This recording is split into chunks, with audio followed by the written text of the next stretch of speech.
तारीख थी 10 जून 2011।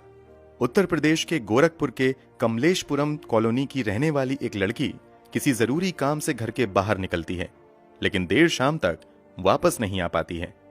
घर वाले परेशान होकर पुलिस में शिकायत दर्ज करवाते हैं। एक जवान लड़की के गायब होने की खबर से शहर भर में हंगामा हो जाता है।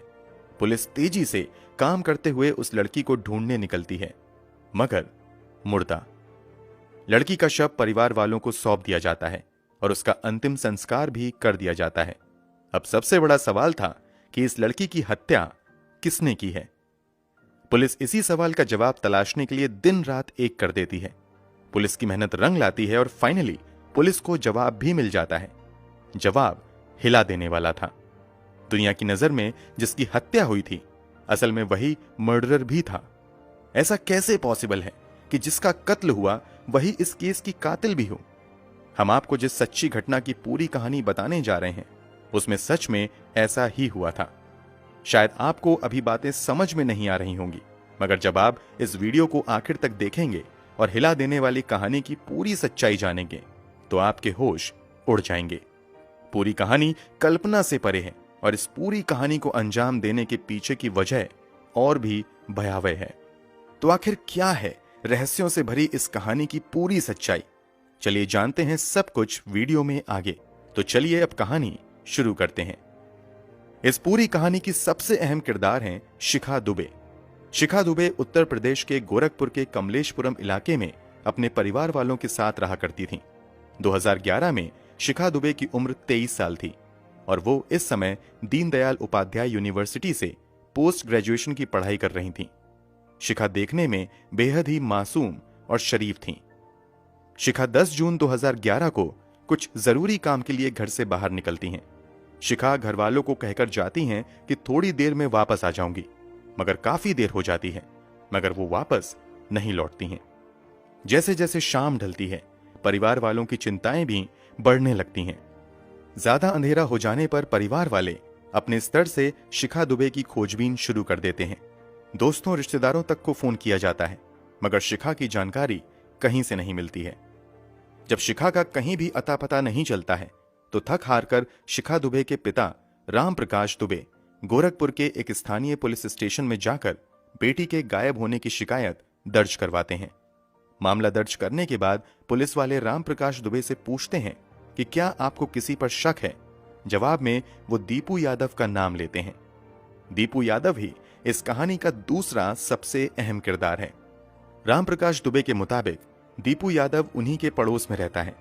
पुलिस को दिए बयान में राम प्रकाश दुबे बताते हैं कि दीपू यादव अक्सर उनकी बेटी शिखा दुबे को परेशान किया करता था, इसलिए उन्हें शक है कि हो ना हो दीपू यादव ने ही उनकी बेटी को कहीं गायब किया है या फिर उसकी हत्या कर दी है। शक जताए जाने के बाद पुलिस तुरंत एक्टिव होती है और भागते हुए दीपू यादव के घर पर आती है। यहां आकर पता चलता है कि दीपू यादव खुद ही लापता हैं। अब पुलिस वालों का शक यकीन में बदल जाता है और वो दीपू यादव को ढूंढने में लग जाते हैं। इधर पुलिस शिखा दुबे की भी तलाश में लगी रहती है। इसी खोजबीन के दौरान पुलिस वालों को सरयू कैनाल कॉलोनी के पास के जंगल में एक लाश मिलती है। ये लाश एक लड़की की थी। लाश का चेहरा बहुत ही भयानक तरीके से बिगाड़ दिया गया था। चेहरे से पहचान करना मुश्किल था। एक लड़की की लाश मिलते ही पुलिस वाले तुरंत राम प्रकाश दुबे के परिवार वालों को बुलाते हैं और उनसे पहचान करने के लिए कहते हैं कि कहीं ये शव गायब हुई बेटी शिखा दुबे का तो नहीं है। खबर मिलते ही शिखा दुबे के परिवार वाले लाश की पहचान करने के लिए आ जाते हैं। चूंकि चेहरा पूरी तरीके से बिगाड़ दिया गया था, इसलिए चेहरे से तो पहचानना असंभव था, लेकिन शरीर पर पहना हुआ कपड़ा, शव के आसपास बिखरे हुए सामान, पैरों में पहनी गई चप्पल, गले में मौजूद काला धागा तथा लड़की की कदकाठी चीख चीख कर इस बात की गवाही दे रही थी कि ये सामने मरी पड़ी हुई लड़की कोई और नहीं बल्कि शिखा दुबे हैं। परिवार वाले भी आखिरकार उस शव की पहचान अपनी बेटी शिखा दुबे के तौर पर करते हैं, क्योंकि भले ही चेहरा पहचान में नहीं आ रहा था, मगर शरीर पर जो कपड़े थे वही कपड़े पहनकर अंतिम बार शिखा दुबे अपने घर से निकली थी। इसके अलावा जो चप्पल, दूसरे सामान तथा गले में काला धागा मिला था, वो सभी शिखा दुबे का ही था। पहचान होने के बाद शव को पोस्टमार्टम के लिए भेज दिया जाता है।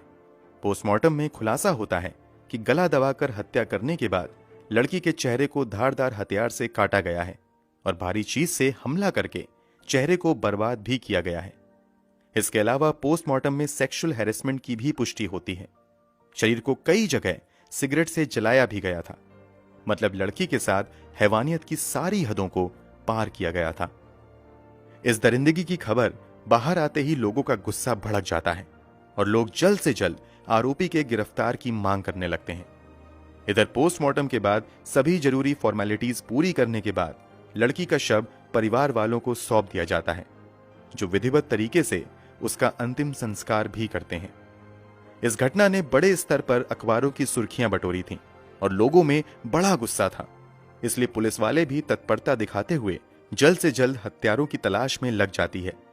चूंकि शिखा दुबे के पिता ने दीपू यादव नाम के लड़के पर शिखा दुबे की हत्या का शक जताया था, इसलिए पुलिस दीपू यादव को ही प्राइम सस्पेक्ट मानते हुए हाथ पैर मारना शुरू कर देती है और दीपू यादव से जुड़े दर्जनों लोगों को उठाया जाता है। यहां तक कि दीपू यादव से जुड़े 50 से ज्यादा दोस्तों से पूछताछ होती है, मगर कहीं से भी दीपू यादव का अता पता नहीं चलता है। काफी मेहनत के बाद दीपू यादव का एक करीबी दोस्त पुलिस के हाथ लगता है, जो पूछताछ में खुलासा करता है कि दीपू यादव अक्सर सोनभद्र आया जाया करता था और पिछले कुछ दिनों में उसने सोनभद्र का जिक्र भी कई बार किया था। अब गोरखपुर पुलिस सीधे सोनभद्र का रुख करती है और दीपू यादव की तलाश में सोनभद्र शहर का कोना कोना छान मारती है। तलाश कई घंटों तक होती रहती है, मगर कहीं भी दीपू यादव का पता नहीं चलता है। फिर भी पुलिस वाले हिम्मत नहीं हारते हैं और अपनी तलाश जारी रखते हैं। इसी तलाश के क्रम में वो एक ऐसे घर के पास पहुंचते हैं जो अंदर से बंद था। पुलिस वाले आकर दरवाजे पर दस्तक देते हैं। कई बार नॉक करने के बाद एक लड़की आकर दरवाजा खोलती है। दरवाजा खोलने वाली लड़की को देखकर पुलिस वालों के पैरों तले जमीन खिसक जाती है। दरवाजा किसी और ने नहीं बल्कि उसी शिखा दुबे नाम की लड़की ने खोला था। वही शिखा जिसका अंतिम संस्कार परिवार वालों ने बस अभी अभी किया था। जिस शिखा दुबे के कातिल को पुलिस तलाश कर रही थी, वही शिखा दुबे अब पुलिस के सामने खड़ी थी। आपके मन में एक सवाल आ रहा होगा कि आखिर पुलिस वालों ने शिखा दुबे को कैसे पहचाना। तो आपकी जानकारी के लिए बता दें कि जब शिखा दुबे के पिता ने बेटी की मिसिंग रिपोर्ट दर्ज करवाई थी, तो उन्होंने शिखा दुबे की कुछ तस्वीरें भी पुलिस वालों को दी थीं। शिखा दुबे को जिंदा देखकर हैरान होते हुए पुलिस वाले मामला समझने की कोशिश करते हैं और तुरंत घर के अंदर दाखिल होते हैं। घर के अंदर का नजारा और भी हैरान करने वाला था। कमरे में पुलिस वालों को कोई और नहीं बल्कि इस केस का प्राइम सस्पेक्ट दीपू यादव दिखता है। मतलब जिस लड़की शिखा दुबे की हत्या हुई थी, वो और जिस लड़के दीपू यादव पर हत्या का इल्जाम लगा था, वो दोनों एक ही घर में सोनभद्र में साथ रह रहे थे।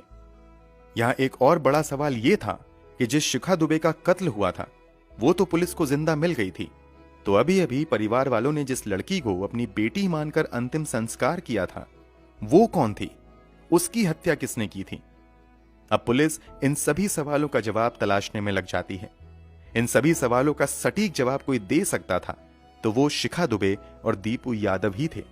इसलिए पुलिस वाले इन दोनों को सोनभद्र से गिरफ्तार करते हुए गोरखपुर लेकर आते हैं और यहां इन लोगों से पूछताछ का सिलसिला शुरू होता है। अब इस पूछताछ में हिला देने वाला खुलासा होता है। शिखा दुबे पूछताछ में खुलासा करती हैं कि दीपू यादव भी उसी के कॉलेज में पढ़ाई करता था और उसके घर के आसपास ही रहता था। कॉलेज में इन दोनों की मुलाकात होती है और देखते ही देखते शिखा दुबे तथा दीपू यादव एक दूसरे को पसंद करने लगते हैं। दोनों एक दूसरे के साथ जीने मरने की कस्में खाने लगते हैं। दुनिया की नजरों से बचकर दोनों एक दूसरे से मिलने भी लगते हैं। मगर इस प्यार की खबर आखिरकार शिखा दुबे के परिवार वालों को लग जाती है और वो शिखा दुबे पर कई तरह की पाबंदियां लगा देते हैं। इस कारण दीपू यादव और शिखा दुबे का मिलना जुलना बंद हो जाता है। कुछ दिनों तक तो सब कुछ सामान्य रहता है, मगर मौका मिलते ही फिर से शिखा और दीपू मिलने जुलने लगते हैं और मौका मिलते ही गोरखपुर के ही एक मंदिर में जाकर 18 अप्रैल 2011 को चुपचाप शादी कर लेते हैं। शादी करने के बाद दोनों इस बात की भनक किसी को नहीं लगने देते हैं और अपने अपने घर पर रहने लगते हैं। अब दीपू यादव शिखा को अपने साथ रखने के प्लान पर काम करने लगता है। इन दोनों को अच्छे से पता था कि अगर परिवार वालों को बता भी दिया कि हमने शादी कर ली है, तब भी परिवार वाले नहीं मानेंगे। इसलिए अब दोनों दूसरे विकल्प की तलाश में लग जाते हैं ताकि साथ रह सकें। दीपू यादव अपनी इस परेशानी का जिक्र अपने एक दोस्त सुग्रीव से करता है। सुग्रीव का ट्रांसपोर्ट का बिजनेस था और वो ट्रक भी चलाया करता था। दीपू यादव की सारी बातें सुनने के बाद सुग्रीव इन दोनों को बताता है कि मैं एक ऐसी लड़की को जानता हूं जो देखने में काफी हद तक शिखा दुबे की तरह ही है। उसकी कद काठी और लंबाई भी पूरी तरह शिखा दुबे की है। अगर हम उसकी हत्या कर दें और हत्या करने के बाद उसे शिखा दुबे का कपड़ा पहना दें और उसका चेहरा बिगाड़ दें तो लोग शिखा दुबे को मरा हुआ समझ लेंगे और फिर तुम दोनों किसी दूसरे शहर में जाकर बड़े आराम से रह सकते हो। दीपू यादव और शिखा दुबे को सुग्रीव का ये आइडिया काफी पसंद आया और दोनों इस प्लानिंग को हकीकत में बदलने के मिशन पर लग जाते हैं। प्लान के बाद अब सुग्रीव शिखा दुबे की तरह दिखने वाली पूजा कुमारी नाम की लड़की से कांटेक्ट करता है और उससे कहता है कि तुम्हारे लिए एक नौकरी मेरे पास है, अगर तुम चाहो तो मुझसे आकर मिल सकती हो। पहले महीने का पगार भी तुम्हें एडवांस में दिया जाएगा। पूजा कुमारी की उम्र भी यही कोई 25-26 साल थी। उसकी एक 3 साल की बेटी भी थी। क्योंकि पूजा कुमारी की आर्थिक स्थिति अच्छी नहीं थी और वो काम की तलाश में भी थी, इसलिए जब सामने से ऑफर आता है तो पूजा कुमारी मना नहीं कर पाती हैं और वो काम की तलाश में सुग्रीव से मिलने के लिए तैयार हो जाती हैं। सुग्रीव तुरंत इस बात की जानकारी दीपू और शिखा को देता है और तय किया जाता है कि 10 जून को प्लानिंग को हकीकत में बदला जाएगा। प्लान के तहत सुग्रीव अपना ट्रक लेकर सोनभद्र से गोरखपुर के लिए निकल जाता है ताकि वो पूजा को अपने साथ ला सके। इधर तय समय के मुताबिक शिखा दुबे भी अपने घर से निकलकर दीपू यादव से मिलती हैं और बाजार जाकर कुछ नए कपड़े खरीदती हैं। इधर सुग्रीव पूजा को लेकर वापस आने लगता है। वापस आते हुए वो पास के एक जंगल में गाड़ी रोकता है और पूजा से कहता है कि यहां पर कुछ लोग तुमसे मिलेंगे जो काम देंगे। इसी के बाद बहाने से गाड़ी रोककर ये सभी पूजा को गाड़ी से उतारते हैं और जंगल में ले जाते हैं। यहां पर दीपू और शिखा भी आ जाते हैं। यहां आकर बड़ी बेरहमी से सुग्रीव और दीपू गला दबाकर पूजा की हत्या कर देते हैं। इसके बाद शिखा दुबे बाजार से खरीदकर लाए गए नए कपड़े खुद पहनती हैं और जो कपड़ा पहनकर वो घर से निकली थी वो कपड़े पूजा को पहना देती हैं। यहां तक कि जो काला धागा अक्सर शिखा अपने गले में पहना करती थी वो भी पूजा के गले में डाल देती हैं ताकि इस लाश की पहचान शिखा के तौर पर की जा सके। शिखा अपनी चप्पल भी पूजा के शव के आसपास ही छोड़ देती हैं। अपना सब कुछ पूजा को पहनाने के बाद शिखा पूजा के सब कपड़े छिपाकर अपने बैग में रख लेती हैं। कपड़ों के आधार पर तो पूजा अब शिखा बन चुकी थी, मगर चेहरे से अब भी वो पूजा के तौर पर ही पहचानी जा सकती थी। इसलिए अब सुग्रीव तथा दीपू मिलकर ट्रक से लोहे का बड़ा सा रॉड निकालते हैं और बड़ी बेरहमी से पूजा के चेहरे पर मारना शुरू कर देते हैं। और ये लोग तब तक उस रॉड से पूजा के फेस पर हमला करते रहते हैं जब तक कि पूजा का पूरा चेहरा बिगड़ नहीं जाता है। इसके अलावा ये लोग पूजा के शरीर को सिगरेट से भी बड़ी बेरहमी से जलाते हैं ताकि इस मामले को दूसरा रूप दिया जा सके। हत्या करने के बाद दीपू तथा शिखा दुबे तुरंत वहां से सोनभद्र की तरफ भाग जाते हैं, जबकि सुग्रीव अपने खलासी बलराम के साथ मिलकर शव को वहां से उठाकर सरयू कैनाल के पास के जंगलों में लाकर फेंक देता है और फिर छुप जाता है। कुछ दिनों तक तो शिखा दुबे और दीपू का प्लान बहुत अच्छे से काम करता है, मगर जैसे ही शिखा दुबे पुलिस के हाथ लगती हैं, इनके राज से पर्दा उठ जाता है। शिखा दुबे और दीपू यादव के इस खुलासे को सुनकर हर किसी के पैरों तले जमीन खिसक जाती है। हर कोई शॉक्ड था कि मासूम सी दिखने वाली शिखा दुबे ने इतने बड़े जघन्य अपराध को अंजाम दिया है। शिखा ने अपने प्यार के साथ रहने के लिए एक 3 साल की मासूम के सर से उसकी मां का साया छीन लिया। इस खुलासे के बाद जब शिखा दुबे को पिता के सामने लाया जाता है तो एक पल के लिए तो उन्हें यकीन भी नहीं होता है कि जिस बेटी को वो मरा समझकर अंतिम संस्कार तक कर चुके थे वही अब उनके सामने है। पिता बेटी का गाल छूकर यकीन करने की कोशिश करते हैं कि वो जिंदा है।